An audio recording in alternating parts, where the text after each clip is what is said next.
Bonjour à tous, je vous invite à vous abonner à cette chaîne, à aimer, à partager, à commenter ces vidéos, c'est très important. C'est une manière de nous soutenir. Merci à vous tous. Bonjour Didier Maisto. Bonjour Clémence, bonjour à tous. Journaliste indépendant, ancien patron de Sud Radio, disons-le très clairement à nos auditeurs, je l'avais d'ailleurs annoncé hier, nous devions à l'origine recevoir Francis Lalanne, le chanteur qui a écrit un livre pour Emmanuel Macron, enfin un poème je crois, une lettre ouverte, et puis qui avait également organisé cette demande de pardon de Dieudonné à la communauté juive. On en reparlera avec lui, mais Francis Lalanne a eu malheureusement un décès dans sa famille. Et donc ne pouvait être avec nous aujourd'hui. Et Didier Maisto, en fait, moi je proposais d'autres livres à Didier, d'autres invités. Et Didier Maisto m'a dit non, aujourd'hui il faut qu'on parle de la liberté d'expression en danger, de la fin de la liberté d'expression. Didier, pourquoi c'était si important pour vous aujourd'hui qu'on prenne le temps de revenir sur ce sujet ? Parce que la liberté d'expression ne s'use que quand on s'en sert pas, quoi. Et que petit à petit, vous voyez disparaître bon nombre de médias indépendants. Avec l'affaire de la guerre en Ukraine, vous avez vu la fermeture de RT France, on y reviendra, réclamée à corps et à cri par la plupart des journalistes de médias mainstream qui travaillent dans le service public ou dans le privé. C'est extrêmement grave, dans un silence assourdissant des intellectuels, des autres journalistes, et aussi, il faut bien le dire, de tous les syndicats de journalistes, dont le SNJ, qui a fait un tweet. Et ils considèrent avoir fait leur boulot. Moi, je peux vous dire, si j'étais à la tête de ce syndicat, ça se serait pas passé comme ça, et j'aurais alerté tous les jours jusqu'à ce qu'il se passe quelque chose. Donc voilà, la liberté d'expression, c'est un bien précieux. La France en était une championne. Elle s'est fait connaître dans le monde pour ça. Elle a été un refuge pour des intellectuels persécutés, des journalistes persécutés. C'était soi-disant le pays des Lumières, de la proclamation des droits de l'homme. Sur tout le fronton de nos édifices publics, nous pouvons lire liberté, égalité, fraternité. Et en réalité, tout cela appartient au passé. Aujourd'hui, c'est très préoccupant parce que non seulement il y a de moins en moins d'espace pour pouvoir dire ce qu'on a à dire, ou pour simplement, ce que moi j'ai toujours fait, donner la parole aux citoyens. Parce que moi, qu'à la limite, que les gens s'en moquent de ce que je pense, mais donner la parole, être un médium, un média, c'est bien ça au sens latin, un vecteur de cette parole. Donc il y a de moins en moins d'espace pour ça. Qui faisait partie de votre patte, on va dire, de votre signature, notamment à Sud Radio, quand vous l'avez repris, d'avoir des opinions très diverses, mais qui pouvaient se côtoyer facilement. Voilà. Donc il y a tout cet aspect-là des choses, mais il y a aussi la fin du pluralisme, parce qu'on a le droit de ne pas être d'accord. Comment organiser des débats entre des gens qui sont toujours d'accord entre eux? Or, aujourd'hui, quand vous regardez 100% des médias dits mainstream, vous n'avez que des gens d'accord entre eux. Vous avez des plateaux où les gens se congratulent, se délivrent des satisfecit. Et mieux encore aujourd'hui, vous avez des journalistes qui parlent aux journalistes, qui invitent des journalistes pour taper sur les citoyens et dire que ce sont des gens bien et que les citoyens sont des pauvres abrutis. Nous, on sait, nous sommes des experts, et dès que vous dites quelque chose, ou que quelques journalistes, qui sont tellement rares, disent quelque chose, en disant « Mais attention, les gars, vous parlez entre vous, là. Ah, ça, c'est complotiste », comme l'a dit récemment Ruth Elkrieff. Oui. Donc voilà où nous en sommes. Donc il y a tout un tas de néologismes qui ne signifient rien, comme dirait Macbeth, une histoire racontée par un idiot plein de bruit et de fureur qui ne signifie rien. Donc on vous invente des mots avec des suffixes en isme et en iste, complotisme, conspirationnisme, populisme, que sais-je encore. Et si ça ne va pas assez loin, alors là, c'est antisémitisme. Là, quand ils ont tout épuisé, et si ça ne va pas encore assez loin, après on vous dit, non, mais attention, il ne faudrait pas faire la promotion de la pédophilie. Et vous ne savez même pas d'où ça sort, d'où ça tombe, mais c'est pour vous, voyez, pour vous mettre le sceau de l'infamie sur le front, pour vous vilipender, pour vous marquer au fer rouge, pour que, comme au Moyen-Âge, vous soyez un hérétique brûlé en place publique. Mais maintenant, ça suffit, quoi. Et maintenant, la parole, on la prend et on va la garder. Et on va se battre pour ça, parce que moi, j'en ai ras-le-bol de tous ces gens qui nous donnent des leçons de morale. Voilà. Alors, Didier, on va revenir sur les nouvelles méthodes de combat qu'on peut tous développer, et je pense que ça intéresse également directement nos auditeurs qui sont des résistants dans l'âme. Mais avant tout, je voudrais qu'on revienne sur ce qui se passe sur le paysage, en fait, aujourd'hui de notre société, donc de la fin de la liberté d'expression. Vous avez évoqué quelques sujets, hein, le fait qu'on brandisse tout de suite cette étiquette de complotisme, notamment qui permet de ne pas discuter avec certaines personnes qui pourtant pourraient apporter du débat, par exemple, sur beaucoup de thématiques. Donc la fermeture des plateaux télé, etc., à un certain nombre de personnes qui sont considérées comme désormais infréquentables. En fait, on a comme en Inde, hein, maintenant, il y a les infréquentables, c'est ces gens qu'on ne doit pas toucher, à qui on ne doit pas donner la parole, que ce soit sur les réseaux ou sur les plateaux. Mais il y a d'autres méthodes aujourd'hui qui apparaissent. Finalement, les infréquentables, on connaissait déjà un petit peu. Aujourd'hui, ce qui est intéressant et grave, c'est que tout ça s'empire très rapidement, en fait, s'embrase. Vous avez parlé du gel des avoirs de RT. On en parlait tout à l'heure un petit peu avec Régis de Castelnau. Le gel des avoirs, donc de la trésorerie, c'est gravissime. C'est-à-dire qu'en plus, il y a un problème de légalité dans ce gel des avoirs. Donc, gel de la trésorerie, donc ça, c'est une nouvelle méthode. Les procès, on va y revenir. Beaucoup de procès. Alors, nous, on en a reçu ici contre des parlementaires. Alors, c'est soit des remises à l'ordre par les ordre des médecins, ordre des avocats, etc. Ou alors un véritable procès. Et on va revenir, je crois que vous avez vous-même un procès qui s'ouvre contre vous. Et puis, les pertes, encore d'autres techniques, pertes des autorisations de presse pour certains, comme pour François. Enfin, voilà, on voit que finalement, les méthodes se multiplient. On n'est pas resté d'une certaine façon sur le côté infréquentable, et puis voilà, il y a les anti-vax complotistes et puis les autres. Non, maintenant, les tentacules se multiplient, et c'est pourquoi il faut aujourd'hui faire particulièrement attention, et vous allez pouvoir nous raconter notamment votre vécu par rapport au procès. Alors déjà, sur la légalité, effectivement, aujourd'hui, quand vous avez tous les leviers du pouvoir, vous vous asseyez finalement sur la légalité. Je prends le cas de RT France. RT France a été dans le collimateur dès le début, il y a 6 ans, de l'ouverture de cette chaîne. Parce que M. Macron avait dit « Oh là là, les Russes, ils sont intervenus dans ma campagne. » Enfin bon, n'importe quoi. Ok, très bien, les Russes sont intervenus dans sa campagne, bien sûr. Hein, c'est ce qu'on disait de la campagne de Trump aussi. L'enquête a prouvé que c'était complètement vide. C'était vide. Monsieur Macron, soutenu par l'ensemble des médias, on a bouffé du Macron, les unes de magazines dits de gauche, dits de droite, du Point à l'Express en passant par Marianne, toutes les semaines, tous les jours dans les quotidiens, dans toutes les télés, dans toutes les radios, France Info, quand il a annoncé, j'étais sur la route, sa candidature, roulé tambour. Oh là là, il va parler, attendez, oh, il est en retard, oh là là, il se gratte, oh là là, ah ça y est.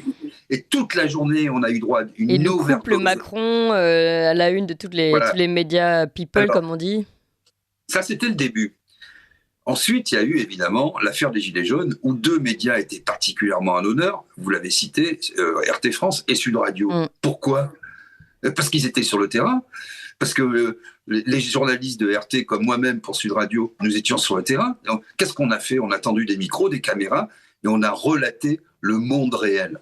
Point barre. C'est tout ce qu'on a fait. Et là, c'était insupportable, non seulement pour le pouvoir en place, mais aussi insupportable pour les autres médias qui, eux, lorsqu'ils venaient rarement dans les actes des Gilets jaunes, étaient accueillis, évidemment, à coups de colibés, d'insultes et parfois de barrières qui leur étaient balancées dessus, parce qu'ils se planquaient, figurez-vous, dans les... Je ne vais pas citer de marques, parce que des procès, j'en ai assez, mais tout le monde comprendra.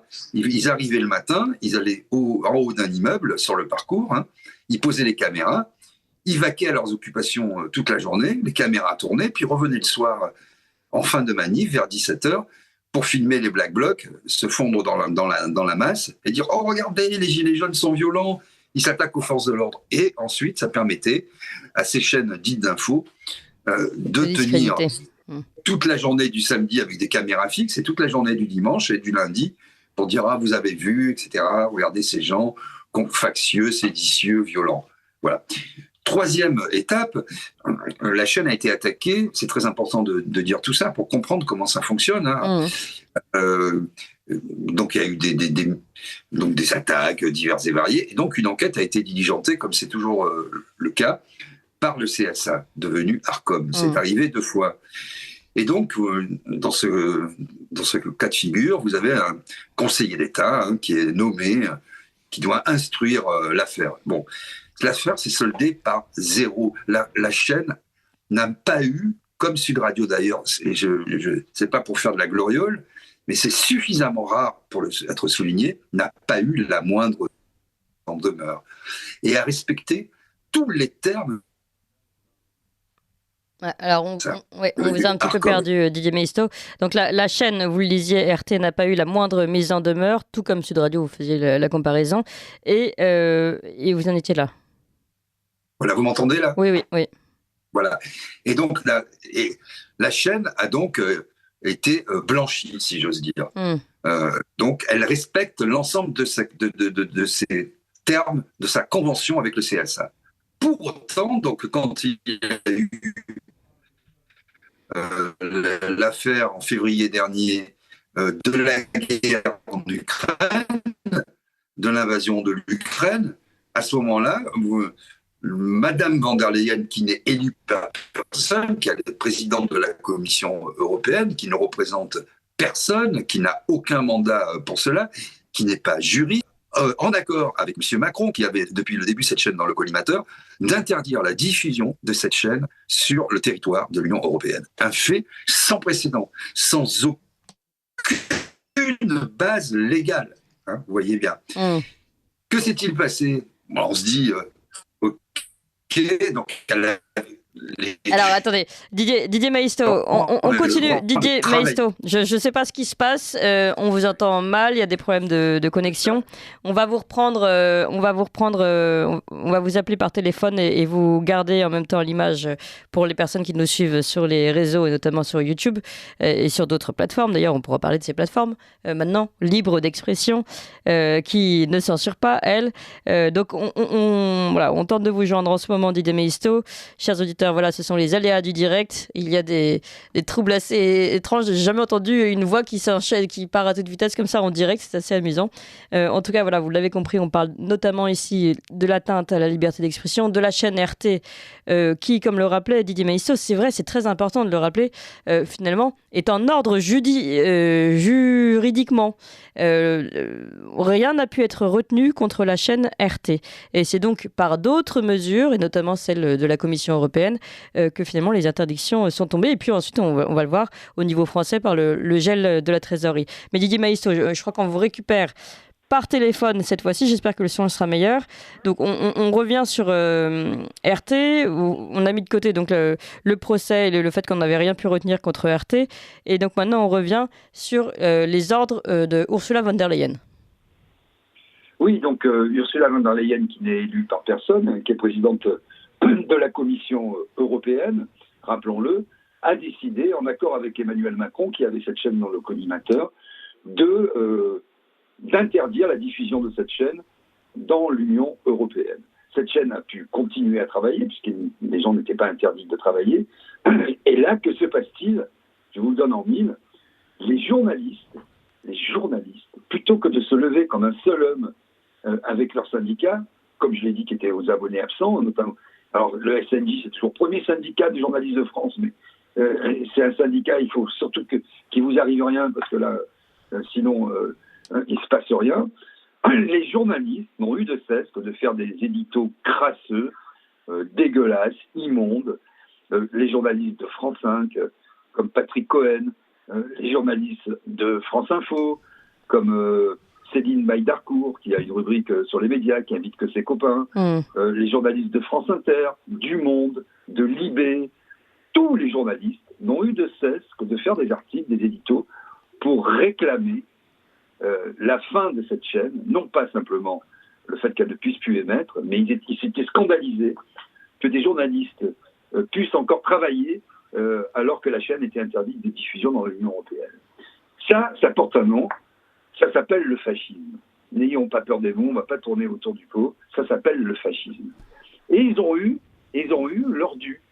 À telle enseigne qu'il y a même une journaliste de France Inter qui a fait un papier sur le site de France Inter, qui a été retweeté par la chaîne elle-même, par la station elle-même, pour interpeller un inconnu célèbre, le fils de son père, Jean-Noël Barrot, je ne sais pas si les auditeurs le connaissent, c'est un ministre, il y a plein de ministres qu'on ne connaît pas, ministre de la transition numérique, ça fait pompeux, et qui a alerté lui-même, qui a demandé à des plateformes comme Odyssée de ne plus diffuser la chaîne. Oui. Et les plateformes, évidemment, se sont exécutées. Alors, Didier Maïsto, seulement un point, vous parlez de fascisme, moi je voudrais...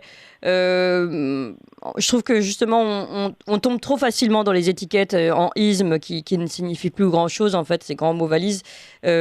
Donc voilà, on peut dire tout simplement, je ne sais pas, qu'il n'y a plus de liberté d'expression. Enfin voilà, utiliser un terme un peu plus précis que fascisme qui renvoie quand même à une période historique, etc. Et qui risque nous-mêmes de nous faire tomber dans ce qu'on reproche aux autres, c'est-à-dire de mettre des étiquettes un peu rapides. Mais moi, écoutez, cette étiquette, vous savez, je l'ai mise avant que Emmanuel Macron soit élu. J'étais sur le plateau de TV Liberté, on m'a posé la question, si M. Macron est élu, j'ai dit ce sera du soft fascisme.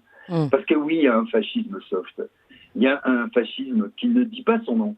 Et vous avez parlé d'un certain nombre de leviers qui sont à la disposition des uns et des autres, et notamment des pouvoirs publics, la CPAPP, c'est-à-dire le fait pour un média en ligne comme François d'avoir l'autorisation d'avoir cette espèce d'imprimature pour pouvoir avoir tout un tas de... Vous êtes reconnu comme un média, donc vous avez un certain nombre d'avantages liés à cette autorisation. Je ne vais pas rentrer dans le détail. La distribution, la distribution des chaînes de télé via une autorité administrative indépendante, des journalistes payés par le service public qui font des éditos crasseux, de l'autocensure, vous voyez, et le fait que alors que notre pays n'est pas en guerre contre la Russie, on vient vous demander, pas à vous d'ailleurs, on vient demander, mais regardez bien, c'est pour ça que les mots ont un sens, vous êtes journaliste, vous allez saisir les pouvoirs publics pour leur demander, parce que vous trouvez ça scandaleux, que les avoirs de la chaîne soient fermés, qu'elle ne puisse plus émettre et les pouvoirs publics s'exécutent. Alors si. Alors, moi, vous trouvez scandaleux d'entendre un autre son de cloche que le vôtre, donc vous préférez faire fermer plutôt que de débattre ou même de se dire, parce que moi je ne demande pas la fermeture de Mediapart, Libération, etc. Je veux dire, voilà, chacun ses opinions. On peut jouer sur les mots, bien sûr, c'est pas un fascisme à bruit de botte, c'est un fascisme à bas bruit. C'est pour ça que j'avais parlé de soft fascisme. Vous voyez, quand vous en êtes à criminaliser la pensée, à censurer des gens qui ne pensent pas comme vous, à ne faire que des débats entre gens qui sont d'accord, à vilipender les journalistes, ça aussi c'est très intéressant, parce que l'État russe est actionnaire de RT. Alors là aussi, il faut expliquer les choses, parce qu'il faut toujours être factuel, il n'y a pas de vérité, il n'y a que la vérité des faits. RT France, bien sûr, est une filiale qui a une maison mère en Russie qui s'appelle, je ne sais même plus le nom d'ailleurs, bon, mettons RT Monde. La rédaction française de RT est française, comme son nom l'indique. Les journalistes sont français, ils ont des cartes de presse françaises. Ils payent leurs impôts en France. Tous les sujets, moi je participais à une émission animée par l'excellente Magali Forestier, il y avait tous les éditorialistes, il y avait Éric Revel, Alexis Poulain, des hommes politiques de droite, du centre, de gauche, un pluralisme assez exceptionnel. On ne prend pas nos ordres à Moscou, mais moi je ne connais pas M. Poutine et ça m'indiffère. On ne parlait pas de politique internationale, on avait une ligne tout à fait convenable, avec des débats tout à fait de bonne tenue, et j'ose le dire, de meilleure tenue que sur les chaînes mainstream, parce que nul ne se coupait la parole, il n'y avait pas de nom d'oiseau sur les plateaux, et on s'écoutait les uns les autres. Oui.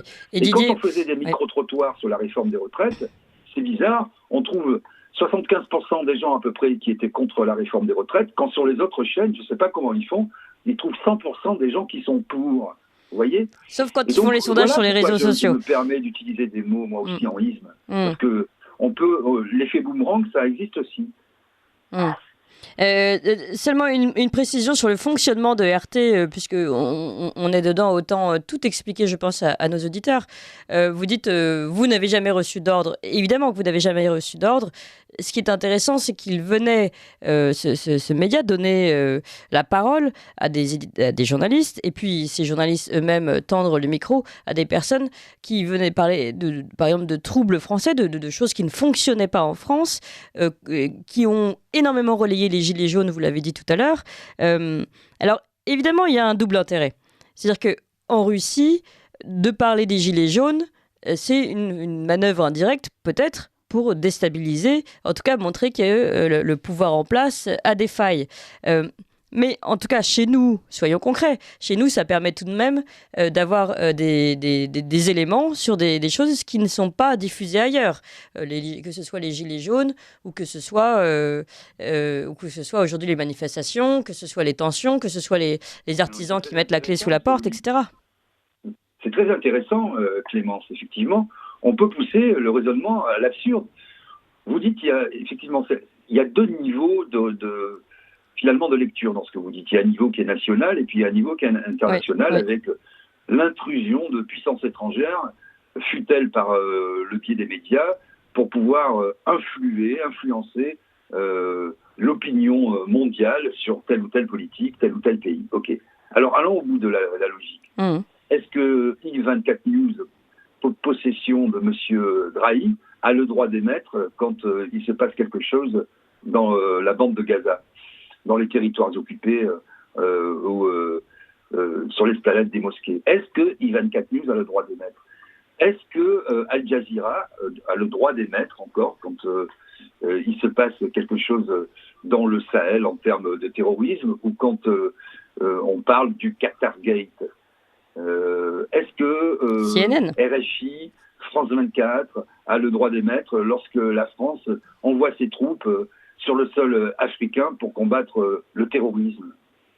Alors, vous voyez, on peut aller très loin. Bien si sûr. on décide, effectivement, pourquoi pas, hein. Non, mais moi j'explique comment fonctionne. Comment, éventuellement, cette chaîne peut être intéressante pour les Russes. Et moi, je pense qu'il faut dire les choses clairement. Évidemment qu'il y a une forme de pouvoir doux, comme on dit pour la traduction, pour rester français, de pouvoir doux qui passe, d'infusion dans les idées, qui passe en donnant la parole à des journalistes qui, je le précise, et vous l'avez dit, et c'est très bien, restent indépendants. Vous montrez des choses qu'on ne peut pas voir en France. Donc pour nous Français, c'est intéressant. Moi, c'est là où je voulais en venir. C'est que peut-être que le Kremlin en tire des intérêts, mais quels sont les intérêts de la France en direct? C'est de pouvoir montrer des choses qui ne sont pas montrées autrement. Non, mais vous voyez, là, on est tout à fait dans ce que je disais tout à l'heure. Finalement, à la fois dans la criminalisation de la pensée, dans le fait qu'on prête... même si ça existe, bien sûr que tout le monde fait du soft power, du power doux, de l'influence. On est dans un monde d'influence. Vous croyez que quand les médias, un État à travers un média, vous croyez que la chaîne chinoise qui émet dans le monde entier fait pas d'influence? Évidemment. Vous croyez que quand une chaîne est possédée par quelqu'un qui est un actionnaire des travaux publics, de la téléphonie, de l'Internet, du médicament, vous croyez qu'ils font pas d'influence? Tout le monde fait de l'influence. Après, est-ce que c'est la question, le problème du journaliste? Moi, c'est ça qui me choque. Vous le soulevez bien. On nous dénie le droit, nous, journalistes français. Moi, j'ai jamais fait de complotisme. Je suis à la solde d'aucun État. J'ai jamais reçu un ordre de quiconque. J'ai toujours fait mon boulot honnêtement et sincèrement. Ouais. Et on me dénie le droit, mes collègues et moi, d'asseoir et de défendre notre indépendance parce qu'une chaîne serait financée par un autre État. Et alors que les journalistes qui nous dénient ce droit, cette faculté, se l'attribuent à eux-mêmes comme une médaille. Quand vous interpellez, ça m'est arrivé, les gens de Libé, j'ai dit, mais vous avez vu les agissements de votre actionnaire, M. Drahi? Monsieur, moins 50 milliards, vous avez vu sa dette? Vous avez vu ses problèmes avec le fisc, notamment aujourd'hui avec le fisc suisse? Vous avez vu ses redressements? Vous avez vu ses holdings? Ça vous dérange pas? Ou quand d'autres actionnaires de médias, quand on vient vous donner, comme disait Victor Hugo, des leçons de vertu dans votre drap de lin blanc, hein, quand un grand quotidien est possédé par un actionnaire qui a été condamné pour proxénétisme aggravé, ça pose pas de problème de morale? On peut multiplier comme ça les exemples. Bien sûr. Il faut savoir balayer devant sa porte et être irréprochable. Donc moi, je veux bien qu'on pose la question de la moralité dans les médias, si tant est que ce soit un concept juridique, mais à ce moment-là, c'est comme quand vous donnez des leçons en matière de violence conjugale et que vous-même vous battez votre femme, suivez mon regard. Donc voilà aujourd'hui ce qui se passe. Oui. Donc moi je ne connais que la loi. Si les gens ne respectent pas la loi, eh bien ils sont sanctionnés. Hein. La justice fait son œuvre, mais il n'y a pas besoin d'avoir comme ça des moralistes, une espèce de chape de plomb avec des journalistes qui sont devenus à la fois des délateurs, des procureurs et des moralistes. Alors là, il y a le travail des journalistes et il y a le travail judiciaire. Vous disiez la justice fait sa loi et malheureusement, avec une justice parfois un peu politique. On va y revenir dans quelques instants. Il est 9h et c'est l'heure des informations avec Emmanuel Noël. Ligne droite. Très haut, il y a une place pour nos idées. Vue de haut. Didier, tout à l'heure, nous avons égrené finalement les différents leviers du pouvoir pour faire taire les personnes qui aujourd'hui nuisent au bon fonctionnement de ce système. On a parlé des étiquettes de complotisme à fascisme, etc., de la fermeture donc des infréquentables sur les plateaux télé, etc., du gel des avoirs et des trésoreries, notamment on citait le cas de RT, des procès qui se multiplient contre les lanceurs d'alerte ou encore des pertes des autorisations de presse. On va revenir sur ces procès, on va dire un peu à la carte, qui semblent des procès d'opinion.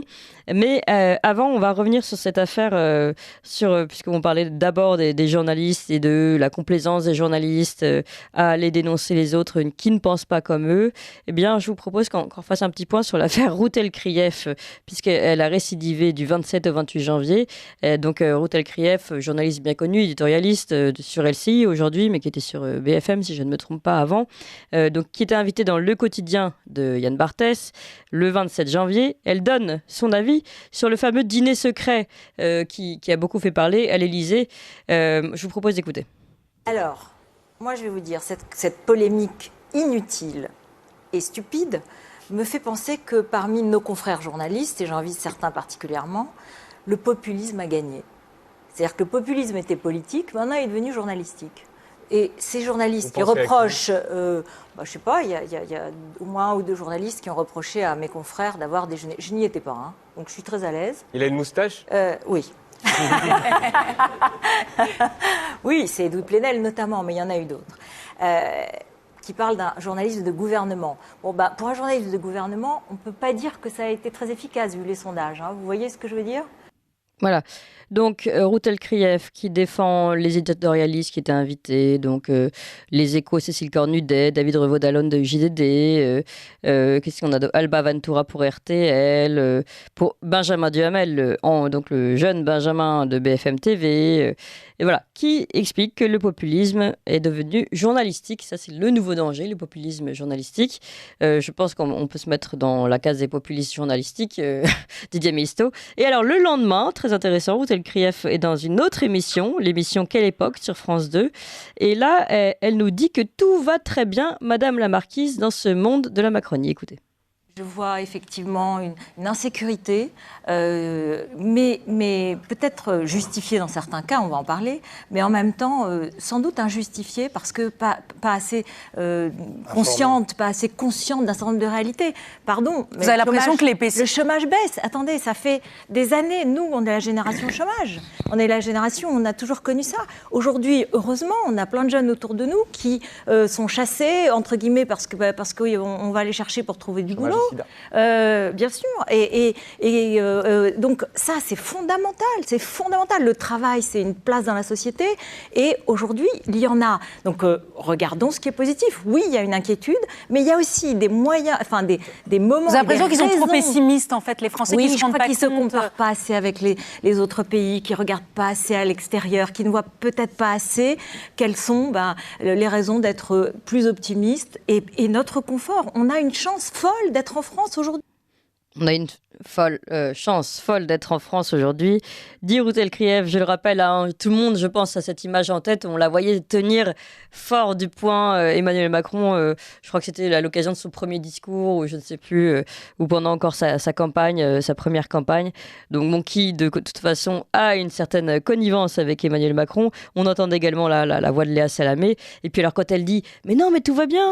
Non, mais il n'y a pas de problème de chômage. Les gens trouvent du travail, les jeunes trouvent du travail. Elle dit ça, là on voit Raphaël Enthoven et Benjamin Duhamel qui hochent de la tête. Les jeunes se font chasser, vous ne saviez pas, vous le saviez pas vous, Didier Maisto, les jeunes se font chasser. Alors certes, dans le milieu... Oui. Vous avez là un condensé finalement de tout ce qui se passe tous les jours et que je dénonce depuis des années et des années. Dans le premier aspect que vous avez passé, soyons très précis. Que nous dit Ruth Elkrief ? Déjà, c'est les journalistes qui parlent aux journalistes. On aurait pu penser dans un pays normal, avec une démocratie juste normale, qu'après une affaire comme ça, des éditorialistes convoqués en secret à l'Élysée pour leur fournir des éléments de langage, à condition qu'ils ne disent pas, puisqu'on l'a appris, qu'ils ont été convoqués par le président de la République, ça en dit long déjà sur les pratiques. Que nous dit-elle dans le premier extrait ? Elle nous dit polémique inutile. Donc ça veut dire vous êtes des cons, vous n'avez pas à parler de ça. C'est moi qui choisis les sujets, donc polémique inutile. Et ensuite, elle évidemment, je vous parlais des néologismes, elle utilise le mot populisme. Et elle le dit non pas à l'adresse des citoyens, mais de ses confrères, en disant « Vous êtes populistes, vous êtes en train d'être gagnés par ce grave fléau qui est de donner la parole aux gens. Donc il faut qu'on reste entre nous. » Et si vous continuez comme ça, je vais vous montrer du doigt. Regardez, moi, je suis Ruth Elkrief. Je vais où je veux sur tous les plateaux de télé, avec Salamé sur le service public, avec Yann Barthès sur le privé, dans les grandes chaînes, dans les grandes émissions de grande écoute. Et je vais vous montrer du doigt, parce que vous êtes populaire et populiste. Je vais vous montrer du doigt. Ça, c'est le premier message. C'est littéralement à la fois une insulte et une menace. Dans le deuxième extrait, ce qui est très intéressant, c'est à la fois les thématiques abordées, le vocabulaire utilisé, mais aussi le fond. Elle parle d'insécurité. On ne sait pas de quelle insécurité elle parle. Et elle utilise tout de suite cette expression « en même temps ». Je n'ai pas besoin de vous faire de dessin. Et que nous dit-elle ? Elle nous dit en fait que les Français ne sont pas conscients, sont des abrutis, sont des enfants capricieux qui se plaignent. Et elle reprend tous les éléments de langage de la Macronie. Mais rendez-vous compte, le chômage baisse. Oh, autour de nous, les jeunes sont chassés.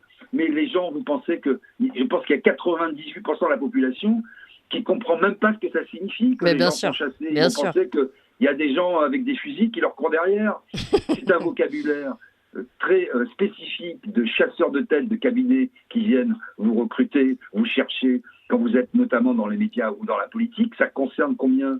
0,0. Mais ça concerne une élite, ça concerne un gratin, c'est ça qu'il faut dire. Oui. Ensuite, elle reprend cet élément de langage extraordinaire qu'utilisent tous les gens qui n'ont jamais travaillé, la valeur travail. C'est fondamental, le travail. C'est une place dans la société. Les gens qui parlent comme ça, qui vous parlent de place dans la société, du travail qui est la valeur travail, en général, ce sont des gens qui n'ont jamais travaillé. C'est comme les syndicalistes qui vous donnent rendez-vous à 7h du matin pour faire croire qu'ensuite ils vont dans leur entreprise. Il y a beaucoup de subterfuges comme ça que nous connaissons bien. Et enfin, elle reprend l'élément de langage habituel, mais ça fait 6 ans que la Macronie nous la raconte, sur tous les tons, sur tous les modes. Oh là là, regardez la chance que vous avez d'être en France. Vous êtes de sales pessimistes. Bien sûr, vous êtes un peu boiteux, bien sûr, vous êtes borgne, mais il y a des gens aveugles. Il Il y a des gens aveugles, vous vous rendez compte de la chance que vous avez perdu un bras, mais vous pouvez encore marcher. Vous êtes au chômage, mais il y a des amortisseurs. Vous allez travailler jusqu'à 67 ans, mais il y a des pays, c'est jusqu'à 68 ans, etc., etc.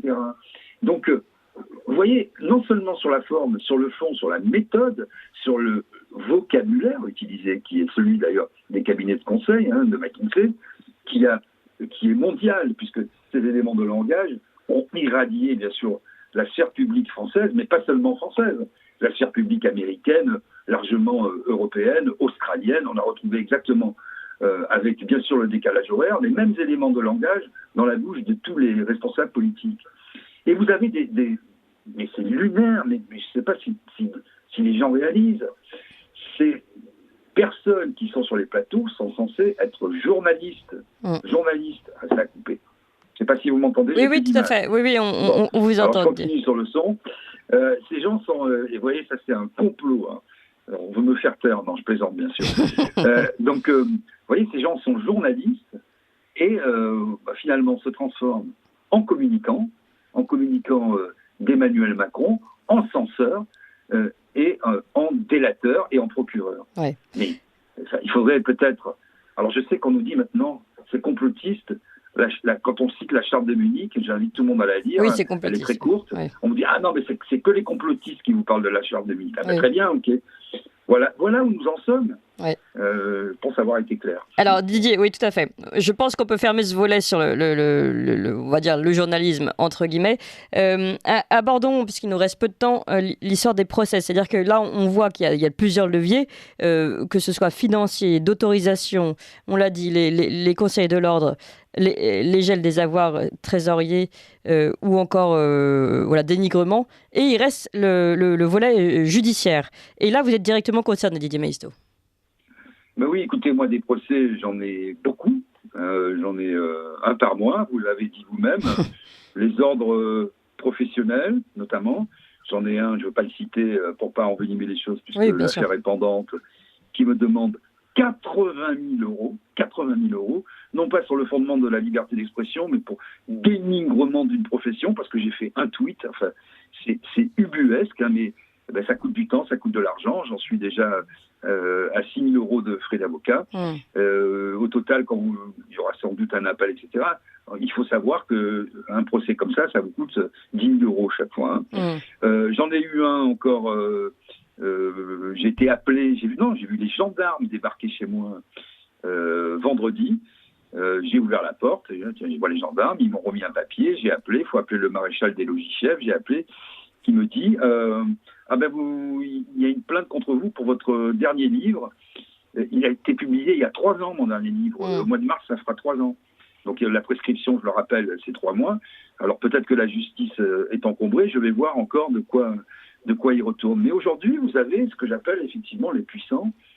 Dès que vous émettez un avis divergent, je ne dis même pas une opinion, dès que vous révélez quelque chose de factuel, on essaie, alors on a parlé de tous les moyens précédents, mais par les moyens judiciaires, on essaie de vous faire taire, parce que ce sont des gens, en général, c'est pas eux qui payent leurs frais d'avocat, notamment les ordres professionnels. C'est souvent des patrons de grandes entreprises du CAC 40 ou des hommes politiques, c'est la collectivité qui paie. Et donc, on vous emmerde, parce qu'il n'y a pas d'autre mot, je reprends le vocabulaire macroniste du président de la République, en vous faisant des procès, à la fois pour vous dissuader de continuer à réfléchir et de publier des informations, et parce que ça vous coûte du temps et de l'argent. C'est une guerre d'usure. Et puis quand bien même vous gagnez, Didier Maisto, au bout de combien de temps vous pouvez vous réclamer de cette victoire? J'ai gagné tous mes procès. Que ce soit en première instance, en appel ou en cassation, parce que parfois vous devez aller jusqu'à la cassation. Évidemment, quand comme je l'ai déjà dit, ce ne sont pas eux qui payent, il n'y a pas de problème pour ça. J'ai gagné tous mes procès. Allez, je vais dire, 1 fois sur 20, vous réussissez, en même temps que vous remportez la partie, à faire condamner celui qui vous attaque auprès de justice, article 700. Quand ça arrive, 1 fois sur 20, l'article 700 couvre au mieux 1/3 de vos dépenses de justice, avocats, etc.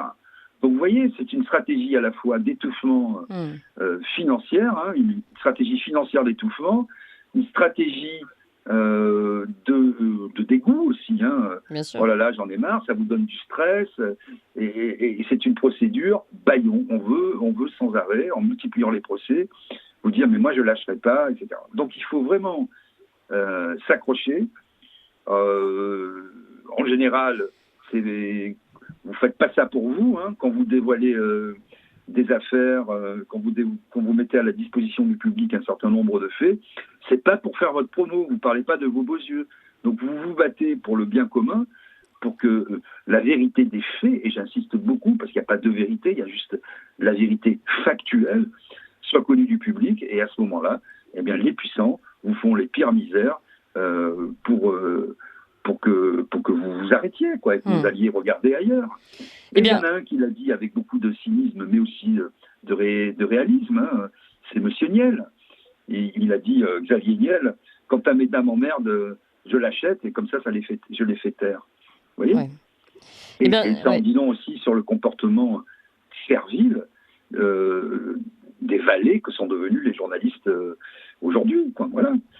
Et c'est terrible. Moi, je ne suis pas sûr de rester, d'ailleurs, comme je l'ai dit dans un tweet il y a 2 jours, dans le domaine des médias, parce que aujourd'hui, finalement, quand vous regardez le paysage, c'est quoi ? Vous avez des médias d'État, ou alors à ce moment-là, là c'est le grand défouloir. Hein. Ce sont eux qui décident de ce qui est culturel ou pas culturel, de ce qui est bien ou pas bien. C'est le bien et le mal. Hein. Le purgatoire sur Terre, c'est Saint-Pierre, quoi. C'est les médias Saint-Pierre. Ensuite, vous avez les médias privés. Alors là, regardez bien. Ce qui est très intéressant que personne n'a noté. Vous avez vu la ligne, je ne dis pas les lignes, je dis juste la ligne éditoriale de tous les médias privés pour ce qui est de la guerre en Ukraine. Bon, il n'y a pas un média, moi je ne dis pas je ne suis pas pro-russe, c'est pas mon problème. Je suis pour un débat, pour expliquer les choses, d'où ça vient, la guerre du Donbass, pourquoi. Parce que mon problème, c'est pas d'être un moraliste, c'est pas de savoir si Poutine est malade, est sympathique, ce qu'il y a dans son cerveau, c'est d'être factuel. Bon. Vous avez Kiev, notamment, qui va être reconstruite et qui va être la ville pilote en matière de transport, d'Internet, d'écologie, de téléphonie, de travaux publics, etc.